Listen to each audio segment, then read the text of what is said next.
Bhavnagar Lok Sabha seat के बारे में इसमें हम बात करेंगे। दोस्तों, जैसा कि आप जानती हैं, गुजरात के अंदर जिस तरह से भारतीय जनता पार्टी का जिसको हम कह सकते हैं पलड़ा काफ़ी भारी रहा है। हर लोकसभा चुनाव के दौरान यहाँ पर भारतीय जनता पार्टी ने जनता के बीच में अपनी बात रखी है और जनता ने बखूबी उसको सराहा भी है, जिसके चलते भारतीय जनता पार्टी जो है, तो मैं बता दूं, गुजरात के अंदर एक मजबूत पार्टी बनकर उभरी है। भावनगर की भी कुछ ऐसी ही स्थिति है और इस बार देखेंगे कि भावनगर की जनता किसको अपना प्रतिनिधित्व करती है। दूसरी तरफ अगर हम बात करें डेवलपमेंट के बारे में, तो ये वही गुजरात है जिसके मॉडल पर दोस्तों मैं आपको बता दूं कि भारतीय जनता पार्टी ने पूरे हिंदुस्तान की सत्ता को हथियाया था। जब उसका जो है, तो मैं आपको बता दूं कि लोहा मनवाने के लिए तैयार हो चुके थे, लेकिन कुछ वक्फे के बाद जो है, तो सीधी तौर पर यहाँ की पोल भी खुल गई।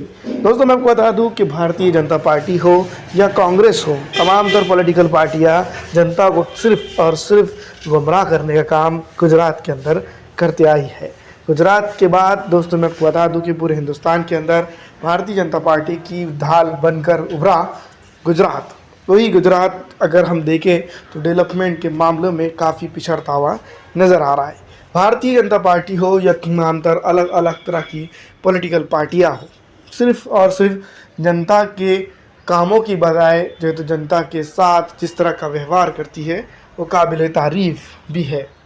बात करेंगे दोस्तों, मैं आपको बता दूं कि यहाँ पर पिछली दफ़ा जब लोकसभा चुनाव हुए थे तो कांग्रेस ने काफ़ी मेहनत ज़रूर की थी, लेकिन उस मेहनत को चार चांद नहीं लगे थे। सीधी तौर पर अगर हम बात करें तो मैं आपको बता दूं कि कांग्रेस दूसरे नंबर पर रही थी, लेकिन वोटों की गिनती की अगर बात करें तो काफ़ी पिछड़ चुकी थी।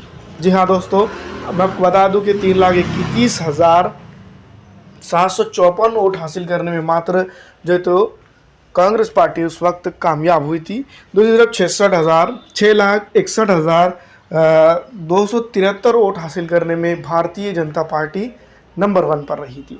इसी तरह से मैं आपको बता दूं कई एक पार्टीज़ भी थी, लेकिन वो जो है तो नोटा से ऊपर तक नहीं जा पाई थी। तो सीधी तौर पर इस बार जो है तो यहाँ पर जिस तरह से लोकसभा चुनाव हो रहे हैं और लोकसभा चुनाव को लेकर जिस तरह से गहमा गहमी जिसको हम कह सकते हैं बनी हुई है, वो काबिल तारीफ़ ज़रूर है।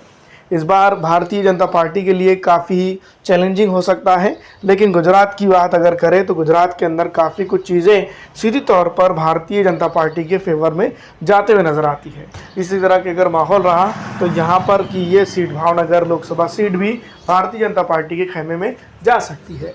लेकिन जिस तरह से मैं आपको बता दूं कि फ़िलहाल जिस तरह से माहौल बन रहा है, कांग्रेस अपनी तरफ माहौल बनाने की कोशिश कर रही है, उस तरह का माहौल अगर बनता है तो सीधी तौर पर कांग्रेस को भी फ़ायदा हो सकता है।